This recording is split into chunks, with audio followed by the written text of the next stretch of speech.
అందరికీ నమస్కారం. చాలా రోజుల తర్వాత మళ్ళా మీడియా మిత్రులందరినీ చూడడం చాలా సంతోషంగా ఉంది. మీ ద్వారా ప్రజలకు ఈ 15 రోజులు లేనటువంటి అంశాల్లో కొన్ని అంశాలు మాట్లాడదామని ఈరోజు మీడియా సమావేశం ఏర్పాటు చేయడం జరిగింది. ప్రధానంగా మీరు చూసినట్టయితే ఇప్పుడున్నటువంటి కాంగ్రెస్ ప్రభుత్వం అనుక్షణం కేసీఆర్ గారు జపం చేయడం, అనుక్షణం కేసీఆర్ గారి పరిపాలన బాగాలేదని చెప్పడం తప్పితే మరి వాళ్ళు ప్రజలకు ఏం చేస్తున్నారని మాత్రం ఇప్పటికి కూడా చెప్పడం లేదు.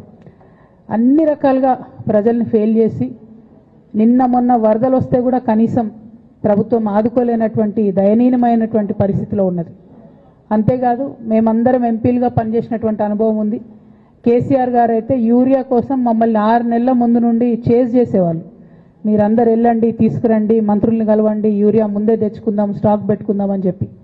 అంటే ఒక పద్ధతి, ఒక ఆలోచన, ప్రజల పట్ల కన్సర్న్ ఉన్న ప్రభుత్వాలు ఎట్లా నడుస్తాయో ఒక తార్కాణంగా పనిచేసి చూపించినటువంటి కేసీఆర్ గారు ఒక పక్కన ఉంటే, ఇవాళ కాంగ్రెస్ పార్టీ లిటరల్గా కంప్లీట్గా ప్రజలను సేవ చేయడంలో, ప్రజలకు సేవ చేయడంలో ఫెయిల్ అయినటువంటి పార్టీగా కనిపిస్తున్నటువంటి సందర్భం. మరి అటువంటి పార్టీ కేసీఆర్ గారు తరతరాలకు తరగని ఆస్తిగా కట్టినటువంటి కాళేశ్వరం ప్రాజెక్టును మరి బద్నాం చేస్తూ, అందులో ఒక చిన్న పార్ట్ మేడిగడ్డ అనేటటువంటిది, మహాసముద్రం లాంటి కాళేశ్వరం ప్రాజెక్టులో మేడిగడ్డ అనేది ఒక చిన్న పార్ట్. ఆ చిన్న పార్టులో ఒక 3 పిల్లర్లు కుంగిపోతే 2.5 ఏండ్ల నుంచి అదే లొలి పెడుతున్నారు. కాళేశ్వరం మొత్తం కూలిపోయింది, కాళేశ్వరం మొత్తం కూలిపోయిందని మాట్లాడుతున్న సందర్భం. ఇక దానికి నిన్న పరాకాష్ఠకు చేరుకున్నది. అసెంబ్లీ వేదికగా అనేక మాటలు కేసీఆర్ గారిని అనడం. నేను కేసీఆర్ గారి కూతురుగా, కేసీఆర్ గారిని దగ్గర నుండి చూసినటువంటి వ్యక్తిగా చెప్తున్నాను. ఫస్ట్ టైము ప్రభుత్వంలోకి రాగానే, అధికారంలోకి రాగానే ఒక 6-7 నెలలు అయితే కేసీఆర్ గారు తన ఆఫీస్ రూమ్లో ఒక టేబుల్ మీద ఒక వాల్ అంతా కూడా పెద్ద టీవీ స్క్రీన్ ఉంటే 6-7 నెలలు కంప్లీట్గా రీసెర్చ్లోనే ఉన్నారు. ఎట్లా నీళ్లు తీసుకురావాలి తెలంగాణకు, ఏం చేయాలి మనం అనేటటువంటి రీసెర్చ్లు ఉన్నారు. అటువంటి వ్యక్తి మీద ఇట్లాంటి నిందలేయడం అన్నది నిజంగా దారుణం. కేసీఆర్ గారికి తిండి ధ్యాస ఉండదు, డబ్బు ధ్యాస ఉండదు, ఉండేది ఒకటే, కేవలం తెలంగాణ ధ్యాస. నేను దాదాపుగా 2006 నుండి యాక్టివ్గా పాలిటిక్స్లో నేను కూడా పాల్గొంటూ వస్తున్నాను. తెలంగాణ ఉద్యమంలో పాల్గొన్నాను. అప్పటి నుంచి ఇప్పటి వరకు కూడా నేను చూస్తున్నా, ఎప్పుడు కూడా కేసీఆర్ గారు తెలంగాణ విషయం తప్పితే, ప్రజల విషయం తప్పితే పర్సనల్ విషయాలు మాట్లాడే టైము 0.1% కూడా ఉండదు.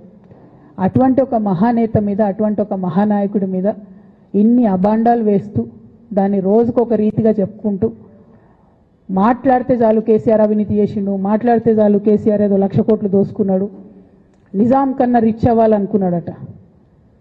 డెఫినెట్గా నిజాం బాటలోనే నడుస్తాం. నిజాం కట్టిన ఉస్మాన్ సాగర్లోనే కదా ఇయ్యాలటి కూడా హైదరాబాద్ ప్రజలు నీళ్ళు తాగుతున్నది. ఆ నిజాం ఆదర్శం, ఆ నిజాం స్ఫూర్తి అని కేసీఆర్ గారు చాలా సందర్భాలలో చెప్పిండ్రు. ఇవాళ కాళేశ్వరం కడితే నేను చెప్తున్నా గ్యారంటీగా ఇంకా 200 సంవత్సరాల తర్వాత కూడా తెలంగాణ బిడ్డలు కేసీఆర్ గారిని తలుచుకుంటారు. అటువంటి గొప్ప ప్రాజెక్టు కాళేశ్వరం ప్రాజెక్టు. ఆ ప్రాజెక్టు డెప్త్ అర్థం కాక, తెలంగాణ భౌగోళిక స్వరూపం మీకు అర్థం కాక, మీకు తెలంగాణ పట్ల అవగాహన లేక, కేసీఆర్ గారికి ఉన్న నాలెడ్జ్, ఆయన ఎక్స్పీరియన్స్, ఆయన ఉమ్మడి ఆంధ్రప్రదేశ్లో ఆయన అనుభవించినటువంటి వివక్ష, ఇప్పుడున్న ముఖ్యమంత్రి గారు ఉమ్మడి ఆంధ్రప్రదేశ్లో కూడా మనకు వ్యతిరేకంగా పనిచేసినటువంటి వ్యక్తి, ఇప్పటికి కూడా పక్క రాష్ట్రం ఎజెండా అమలు చేసేటటువంటి వ్యక్తి, ఇప్పటికి కూడా అక్కడ బనకచెర్ల కడతా ఉంటే మాట్లాడినటువంటి వ్యక్తి. అటువంటి వ్యక్తి నిన్న పొద్దు నుండి సాయంత్రం వరకు అసెంబ్లీలో కేసీఆర్ గారిని ఎన్ని అనరాని మాటలు అన్నారు, వింటుంటే గుండె తరుక్కపోతా ఉంది. ఎందుకోసం అనాలి అన్ని మాటలు కేసీఆర్ గారిని? కేవలం రాజకీయ లబ్ధి పొందడానికి మాత్రమే, అంతకుమించి ఏమీ లేదు. ఇదే రేవంత్ రెడ్డి గారు అంతకుముందు ఒక టీవీ ఇంటర్వ్యూలో చెప్పారు, కేసీఆర్ గారికి పైసల మీద ఆశ లేదు, పాపం ఆయనకు మీటింగ్ పెట్టాలంటే కూడా పైసలు ఎప్పుడు కావాలంటే అప్పుడు చూస్తారు ఎక్కడున్నాయని, కానీ అప్పటిదాకా ఆలోచన కూడా చేయరని. మరి అటువంటి కేసీఆర్ గారి మీద ఇంత కుట్రపూరితంగా అభాండాలు ఎందుకు వేస్తున్నారు? వేసేటటువంటి అవకాశం ఎవరిచ్చారు అన్నది కూడా ఇవాళ బీఆర్ఎస్ పార్టీ శ్రేణులు కూడా ఆలోచన చేయాలి, తెలంగాణ ప్రజలు కూడా ఆలోచన చేయాలి. ఎందుకోసం వస్తుంది కేసీఆర్ గారికి అవినీతి మరక ఎవరి వల్ల అంటింది అలా? అది ఆలోచన చేసుకోవాలి కదా మనం కూడా.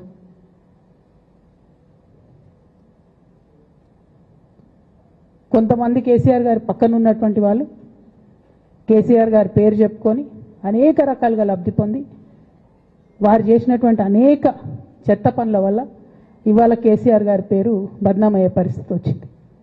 అయినా మళ్ళీ వాళ్ళనే మోస్తాం, అయినా మళ్ళీ వాళ్ళనే ముందుకు తీసుకెళ్తామని అనుకుంటే పార్టీ ఎట్లా ముందటికి పోతుంది? ఒక బిడ్డగా నిజంగా నేను బాధపడతా ఉన్నాను. ఇవాళ 5 సంవత్సరాలు ఇరిగేషన్ మంత్రిగా చేసినటువంటి హరీష్ రావు గారిది మేజర్ పాత్ర లేదా దీంట్లో? అందుకే కదా కేసీఆర్ గారు వారిని సెకండ్ టర్మ్లో తప్పించిండ్రు. ఈ మొత్తం కాళేశ్వరం ఎపిసోడ్లో కేసీఆర్ గారికి మరక అంటిందంటే 2-3 వ్యక్తులు కారణం. మాజీ రాజ్యసభ సభ్యుడు ఒకలైతే, హరీష్ రావు గారు ఒకలైతే, మెగా కృష్ణారెడ్డి గారు ఇంకోటి, మెగానో బోగానో ఏదో. ఈ పెద్ద పెద్ద కాంట్రాక్టర్లు అందరితో కుమ్మక్కై కేసీఆర్ గారు ప్రజల కోసం ఆలోచన చేస్తే, నీళ్ల కోసం ఆలోచన చేస్తే, వీళ్ళు సొంత వనరుల కోసం, డెవలప్మెంట్ కోసం, ఆస్తులు పెంచుకోవడం కోసం ఆలోచన చేసి ఇవాళ మీ వల్ల రేవంత్ రెడ్డి లాంటి వ్యక్తి, తెలంగాణ ఉద్యమానికి సంబంధం లేని వ్యక్తి, కేసీఆర్ గారి కాలి గోటికి సరిపోని వ్యక్తి, ఆయన నిలబడి కేసీఆర్ గారిని చేయెత్తి చూపించి కేసీఆర్ గారి మీద సిబిఐ ఇవాళ నేను వేస్తా అని చెప్తున్నాడంటే కారణం ఎవరు దీనికి? నేను భరించిన, ఇదే హరీష్ రావు గారు, ఇదే సంతోష్ రావు గారు అనేక కుట్రలు చేసినా కూడా భరించిన. నా మీద ఓపెన్గా మీడియా మిత్రులందరితో రకరకాల మాటలు చెప్తే కూడా నేను భరించిన. నా పర్సనల్ అటాక్కి నేను ఎప్పుడు కూడా వాళ్ళను ఇంతవరకు పేరు పెట్టి పిలవలేదు, మాట్లాడలేదు. ఫస్ట్ టైం చెప్తున్నా నేను. ఎందుకోసం చెప్తున్నా? కేసీఆర్ గారికి ఈ వయసులో సిబిఐ ఎంక్వైరీ ఏందండి? ఎందుకోసం ఆ కర్మ పట్టింది? ఎందుకు భరించాలి? ఇటువంటి వాళ్ళని చూస్తూ ఎందుకోసం ప్రొటెక్ట్ చేసుకోవాలి? బీఆర్ఎస్ పార్టీ తమ్ముల కోపం రావచ్చు, కానీ వాస్తవాలు చేదుగున్నా అప్పుడప్పుడు మాట్లాడుకుంటేనే, మందు తీసుకుంటేనే ఆరోగ్యం మంచిగా అవుతుంది. ఇట్లా చెప్పుకుంటూ పోతే చాలా చాలా అంశాలు ఉన్నాయి. వాటన్నిటి జోలికి నేను పోదలుచుకోలేదు. కానీ కేసీఆర్ గారు హిమాలయ పర్వతం అంత ఎత్తు లాంటి పర్సనాలిటీ ఆయనది. ఆయనను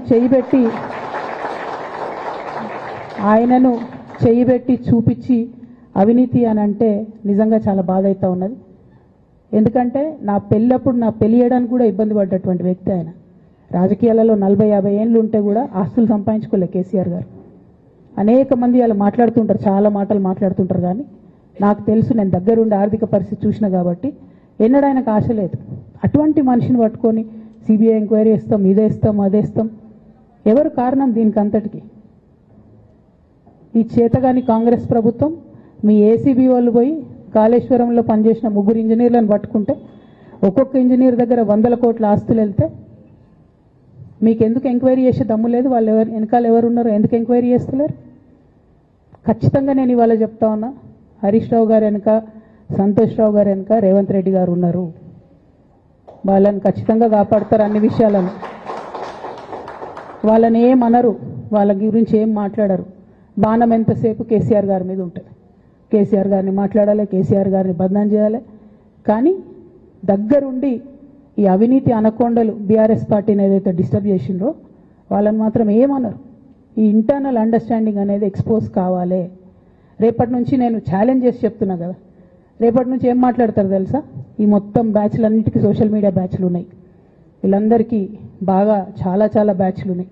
వాళ్ళంతా రేపటి నుంచి ఏమంటారు? నన్ను ఒకళ్ళు బీజేపీ ఆపరేట్ చేస్తుంది అంటారు, ఒకళ్ళు కాంగ్రెస్ ఆపరేట్ చేస్తుంది అంటారు, ఒకళ్ళు రేవంత్ రెడ్డి చెప్తే మాట్లాడుతుంది అంటారు, ఇంకోళ్ళు బండి సంజయ్ చెప్తే మాట్లాడుతుంది అంటారు. ఖబర్దార్ బిడ్డ, నేను ఎవరు చెప్తే ఆడేటటువంటి తోలుబొమ్మని కాదు. నాది నాది నాది నాది కేసీఆర్ బ్లడ్, నాది తెలంగాణ బ్లడ్.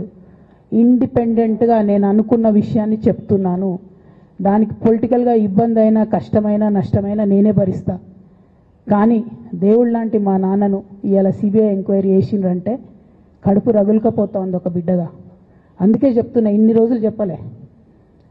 ఆ మధ్యలో పోయినసారి నా కొడుకు గ్రాడ్యుయేట్ అయినప్పుడు వచ్చినప్పుడు నేను మా నాన్నకు రాసుకున్న లెటర్ లీక్ చేస్తే కూడా ఆ 70, 80, 90 రోజుల నాకు నరకం చూపిస్తున్నారు ప్రతిరోజు సోషల్ మీడియాలో ఇష్టం వచ్చినట్టు రాపిస్తున్నారు. ఎప్పుడు వీళ్ళ పేర్లు తీసుకోలే, ఇష్టం వచ్చినట్టు ప్రెస్ వాళ్ళకు మాట్లాడుతూ చాలా విషయాలు చెప్తున్నారు. ఎప్పుడు వాళ్ళ పేర్లు తీసుకోలే. ఇలా తీసుకుంటున్నా, ఎందుకంటే విషయం నాది కాదు, ఇది తెలంగాణ పరువు ప్రతిష్టకు సంబంధించిన విషయం. ఇలా దేశంలో ఏ మూలకు పోయినా ఎక్కడికి పోయినా కేసీఆర్ అంటే ఒక మహానాయకుడు, త్యాగం చేసిన నాయకుడు అని చెప్పి మాట్లాడతారు. రేపటి నుంచి ఏం మాట్లాడతారు? సిబిఐ ఎంక్వైరీ చేస్తే ఏం మాట్లాడతారు? కేసీఆర్ అంటే సిబిఐ కేసు అంటారు. మా నాన్న పరువు పోతే నాకా బాధ, మీకా? మీకు పైసలు కావాలి కదా, మీకు పేరుతోనేం పని? ఇంకా కూడా ఈ విషయాలు అర్థం చేసుకోకుండా, ఇంకా కూడా ఇటువంటి వ్యక్తుల్ని దూరం పెట్టుకోకుండా ఉంటే ఇక కేసీఆర్ గారి మీద సిబిఐ కేసు వేసేటటువంటి స్థాయికి వచ్చినాక ఏం పార్టీ ఉంటేంది పోతేంది.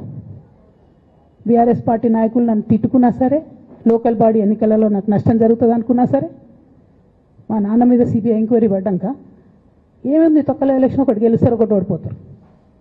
అసలు ఓడిపోయే పరిస్థితి ఎట్లా వచ్చింది? ఇటువంటి దుర్మార్గుల వల్ల కాదా వచ్చింది? ఆలోచన చేసుకోవాలి కదా. ఓ అంటే నా దగ్గర పైసలు ఉన్నాయి, టీవీలు ఉన్నాయి, సోషల్ మీడియాలు ఉన్నాయి, ఏటు పడితే అటు మాట్లాడతామంటే తోలు తీస్తాం చెప్తున్నా నేను. గీత గీసుకుంటాం బిడ్డ. మీరు ఒక్క కమెంట్ పెడితే మేము 10 చేస్తాం. ఏది పడితే అది మాట్లాడచ్చు సోషల్ మీడియాలో అనుకుంటూ చూసుకుంటూ ఊరుకుంటున్నా.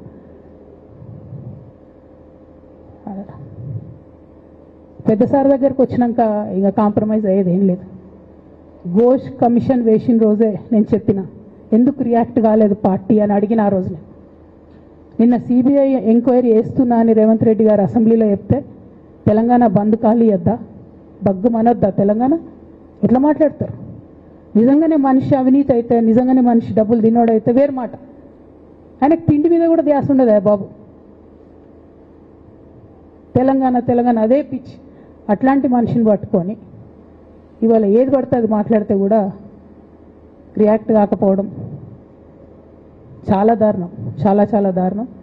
నేను దీన్ని తీవ్రంగా ఖండిస్తున్నా. At the same time Congress government PC Ghosh commission వేసిండ్రు. రెండేళ్ల నుంచి టైంపాస్ చేస్తారు. ఆ కమిషన్ రిపోర్ట్ వచ్చింది. ఆ రిపోర్ట్ నిన్న అసెంబ్లీలో పెట్టిండ్రు. ఇంకా దానికి ఏం లేదు, దాంట్లోకి ఏం చర్యలు తీసుకుంటారో చెప్పారు, ఏం చేస్తారో చెప్పారు, తక్కువ మంది సిబిఐకి ఇచ్చేస్తారు. అంటే ఇది ప్రీ ప్లాన్డ్, ప్రీ మెడిటేటెడ్, ఖచ్చితంగా కేసీఆర్ గారి ప్రతిష్ట దెబ్బతీయాలనేటటువంటి ప్రీ మెడిటేటెడ్ అటాక్ తప్పితే ఇంకోటి కాదు. ఇన్ని ఏజెన్సీస్ ఉన్నాయి రాష్ట్ర ప్రభుత్వంలో, మీ ఏసీబీకే దొరికింది కదా ఇదే కాళేశ్వరంలో అవినీతి తిమంగళాలు. ఏమైంది అది? ఏమైంది ఆ రిపోర్ట్? ఏమైంది? వాళ్ళ మీద చర్యలు ఏమైనాయి? దాని కంక్లూజన్ ఏంది? ఒక్క చిన్న ఎంక్వైరీ కూడా ఇప్పటివరకు కంక్లూడ్ చేయలేదు కాంగ్రెస్ గవర్నమెంట్. ప్రచారం ఎక్కువ, పని తక్కువ. ఎప్పుడైనా మీ తప్పిదాలు బయటపడుతున్నాయి అనుకుంటే, ఎప్పుడన్నా ప్రజలు తిరగబడతారు అనుకుంటే వెంటనే ఒక రిపోర్ట్ వేయాలి, వెంటనే కేసీఆర్ మీద ఒక ఆరోపణ చేయాలి. ఇప్పటికి కూడా రేవంత్ రెడ్డి గారికి కేసీఆర్ గారి పేరు చెప్పుకోకపోతే ఆయన ఫోటో కూడా పేపర్లో వేరేమని భయం పాపం. అందుకని ఆయన రోజు పొద్దుగాలేస్తే కేసీఆర్ని తిట్టుడే తప్పితే ఇంతవరకు కూడా వేరే ఆలోచన చేయడం లేదు. మేము డిమాండ్ చేస్తూ ఉన్నాం కాంగ్రెస్ ప్రభుత్వాన్ని, మీరు బట్టగాల్చి మీదేసినట్టు ఆరోపణలు వేయడం కాదు, మీకు దమ్ము ధైర్యం ఉంటే నేను పేర్లు కూడా చెప్పిన, చూడండి ఎక్కడి వరకు పోతారో చూస్తాం. మీకు అండర్స్టాండింగ్ లేకపోతే మీకు అండర్స్టాండింగ్ పెట్టుకొని కేసీఆర్ గారిని టార్గెట్ చేయడం ఇది పొలిటికల్గా కరెక్ట్ కాదు. మన రాష్ట్రంలో ఇటువంటి వాతావరణం ఇదివరకు లేకుండే, రేపు పొద్దున కూడా ఉండొద్దని చెప్పి నేను కోరుతాను. కాంగ్రెస్ ప్రభుత్వం కేవలం కాళేశ్వరం విషయమే కాదు, బీసీల విషయంలో ఎంతగా మోసం చేస్తున్నారు. ఫస్ట్ ఏమో బిల్లు పెడతారు, మేమందరం లొల్లి పెడితే టైంపాస్ చేసి 1.5 years తర్వాత బిల్లు పెట్టిరు. బిల్లు పెడితే కనీసం గవర్నర్ దగ్గర పోరు, కనీసం రాష్ట్రపతి దగ్గర పోరు, ప్రధానమంత్రి దగ్గర పోరు. గవర్నర్ పెండింగ్ పెట్టుకుంటే ఎందుకు సుప్రీంకోర్టు కోతలేరు? ఇంకా కూడా మళ్ళీ ఛాలెంజ్ చేసి అడుగుతా ఉన్నాను నేను, ఎందుకు సుప్రీంకోర్టు కోతలేరు? మీరు సెప్టెంబర్ 30 లోపల ఎన్నికలు చేస్తామని చెప్పిండ్రు. సెప్టెంబర్ 30 లోపల సుప్రీంకోర్టుకు పోండి. డీమ్ టు బి అప్రూవ్డ్ అనుకుంటే ఇదే ఎలక్షన్లో బెనిఫిట్ అవుతుంది కదా బీసీలకు. ఆ తర్వాత ఇంకొక ఆర్డినెన్స్ తెచ్చిరు, అది పెండింగ్ ఉంది గవర్నర్ దగ్గర. కనీసం దాని మీద సుప్రీంకోర్టు కోండి, దాని మీద కూడా పోతలేరు. మళ్ళీ నిన్నో కొత్త కథ, 50% స్లాబ్ ఎత్తేస్తామట. కామెడీ రోజు రోజుకి. ఏంది ఇది? ఎందుకోసం అంటే ఇదంతా బీహార్లో ఎన్నికలు అవుతున్నాయి. వాళ్ళ రాహుల్ గాంధీ గారి పిఆర్ యాక్టివిటీకి రోజు ముచ్చడి చెప్పాలి ఆయన. ఇక్కడ వీళ్ళు నిన్న 50% క్యాప్ ఎత్తేస్తున్నామని కొత్త కథ చెప్పిండ్రు. మీరు చూడుని రేపెల్లుండి నుంచి రాహుల్ గాంధీ బీహార్లో ఏం మాట్లాడతాడు? హమ్నే 50% సీట్ తోడది అంటాడు ఆయన బీహార్ ఎన్నికలలో. ఆయన అక్కడ చెప్పుకోవాలి కాబట్టి పిఆర్ యాక్టివిటీ కోసం వీళ్ళు ఇక్కడ చేస్తున్నారు తప్పితే బీహార్ ఎన్నికల కోసం తెలంగాణ బీసీ బిడ్డలను బలిపెడుతున్నారు రేవంత్ రెడ్డి గారు తప్పితే నిజంగా చిత్తశుద్ధితోని బీసీలకు ఏదైనా బెనిఫిట్ చేద్దామనే ఉద్దేశమే మీకు లేదు. అటువంటి ఉద్దేశం మీకు ఉంటే మీ వైఖరి ఇట్లా ఉండదు. కేవలం కాంగ్రెస్ పార్టీ బీసీలను నయవంచన చేస్తున్నది. మీరు ఇట్లనే చేస్తుంటే బీహార్ ఎన్నికలు వస్తే మేము తెలంగాణ జాగృతి మొత్తం పోయి బీహార్లో మీకు వ్యతిరేకంగా ప్రచారం చేస్తాం. తెలంగాణ బీసీలను మీరు మోసం చేసిరని చెప్పి అక్కడికి పోయి కూడా మీకు ప్రచారం చేస్తాం. మీ యొక్క బండారం కూడా బయట పెడతామని ఈ సందర్భంగా నేను తెలియజేస్తా ఉన్నా. బీసీల విషయమైనా కాళేశ్వరం విషయమైనా చిత్తశుద్ధి లేనటువంటి కాంగ్రెస్ పార్టీని ఖచ్చితంగా మీ వైఖరిని ఎండగడతామని చెప్పి తెలియజేస్తూ సిబిఐ ఎంక్వైరీ చేసుకున్నా మీరు ఏ ఎంక్వైరీ చేసుకున్నా కేసీఆర్ గారు మాత్రం కడిగిన ముత్యంలాగా బయటకు వస్తారని మళ్ళొకసారి తెలియజేసుకుంటూ మీ అందరి దగ్గర కూడా నేను సెలవు తీసుకుంటా ఉన్నాను. Thank you. జై తెలంగాణ, జై జాగృతి, జై కేసీఆర్.